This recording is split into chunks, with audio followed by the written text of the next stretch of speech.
Bismillahirrahmanirrahim. Assalamualaikum. Welcome to my YouTube channel and I am your online teacher Miss Zainab. Students, आज का जो हमारा topic होगा वो हम ब्लूम टेक्सोनोमी पर डिस्कस करेंगे। इससे पहले अगर आप अभी तक कनेक्ट नहीं हुए मेरे साथ तो चैनल को सब्सक्राइब कर लीजिएगा ताकि नेक्स्ट वीडियोस आपको आसानी मिल सकें। तो आज का जो हमारा टॉपिक है ये ब्लूम टेक्सोनोमी पर है और इसमें हम देखेंगे कि ये टेक्सोनोमी एक तो होती क्या है और इसमें कौन कौन सी क्लासिफिकेशन की गई हैं और ये हमारी किन चीज़ों के साथ रिलेट करती है, मतलब कि हमारे जो बिहेवियर्स हैं या हमारी जो दिमागी इस्लाहात हैं उनके साथ ये किस हद तक रिलेट करती है और इसको किस पर्पस के लिए यूज़ किया जाता है। इस टेक्सोनोमी के अकॉर्डिंग हमारे जो एजुकेशनल ऑब्जेक्टिव्स हैं उनको मेन 3 डिफरेंट डोमेन्स में क्लासिफाई किया गया है। हम वो डोमेन्स देखेंगे कि वो कौन कौन सी हैं। तो सबसे पहले मैं आपको ये बता दूं कि ब्लूम टेक्सोनोमी ये बेंजामिन ब्लूम थे जिन्होंने 1956 में ये टेक्सोनोमी दी थी, ब्लूम टेक्सोनोमी की, और इसको 3 इसकी जो डोमेन्स हैं वो क्लासिफाई की गई थी। फर्स्ट है जी इसकी कॉग्निटिव,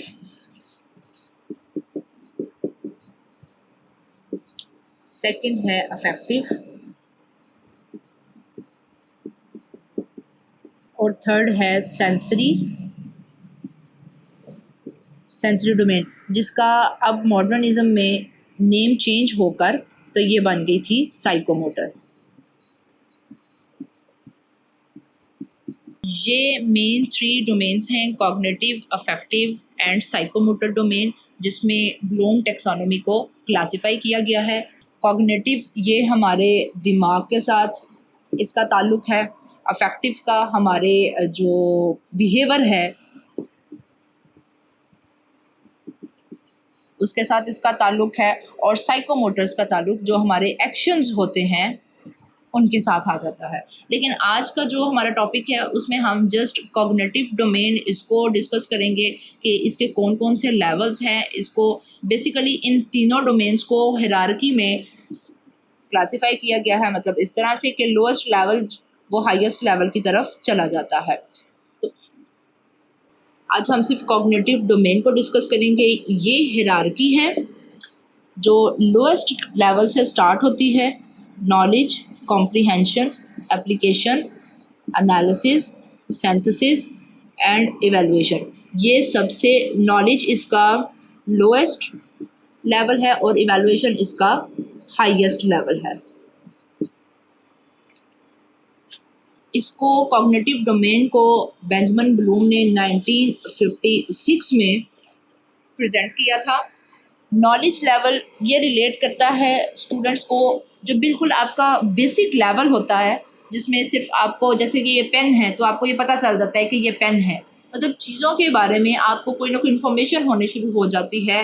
ये टेबल, जैसे कि बच्चों को टेबल्स याद करवाए जाते हैं, वो ये जो बिल्कुल बेसिक लेवल की जो चीज़ें हैं जिसके बारे में आपको मालूमात आ जाती हैं वो नॉलेज लेवल होता है।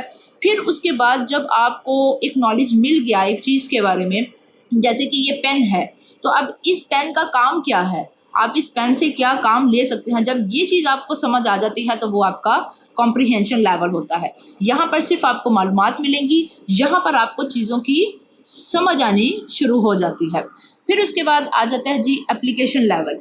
एप्लीकेशन लेवल में जो चीज़ें आपको मालूम हुई थी और जिनको आपने समझा, आप उसको क्या करते हैं, फिर अप्लाई करते हैं। फॉर एग्ज़ाम्पल यहाँ पर नॉलेज में आपको सिर्फ पता चल गया 1 2 3 4, फिर उसके बाद आप यहाँ पर कॉम्प्रिहेंशन लेवल में आ जाते हैं तो आप करते हैं जी के 2 2 ज़ा 4, ठीक है, यहाँ पे आपको ये पता चल गया।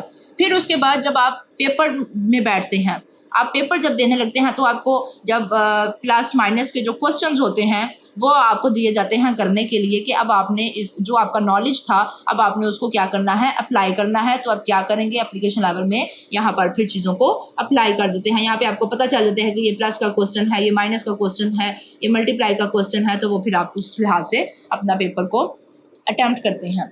एनालिसिस में क्या होता है जी कि एनालिसिस में आप चीज़ों को ब्रेक डाउन कर देते हैं।